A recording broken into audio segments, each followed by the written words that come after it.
ว่า4 โมงให้4 โมงรอหัวหน้าให้มาร อทำไมไม่ถอยไปจะเลย 4 โมงถอย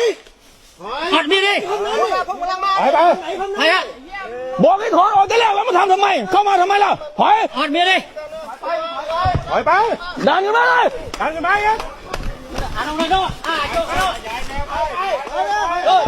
โจโน่ใหญ่ออกเฮ้ย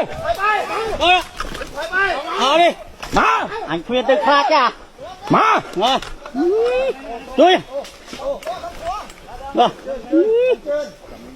เยอะบอกว่าเขาไปอีกเนี่ยนี่เลยเยอะเนี่ยไอ้ใหญ่ขี้ตามมาขี้มันตายไปกันเลยไปถอยไป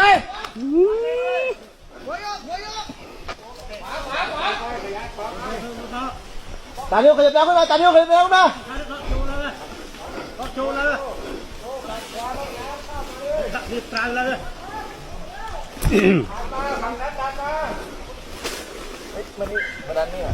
ขึ้นมาอีกครับขึ้นมาเลยขึ้นมาดันขึ้นมาเป็นสายครับครับมาอีก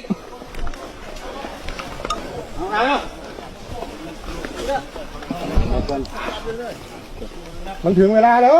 ถึงเวลาผมจะรอผู้กำลังเดิน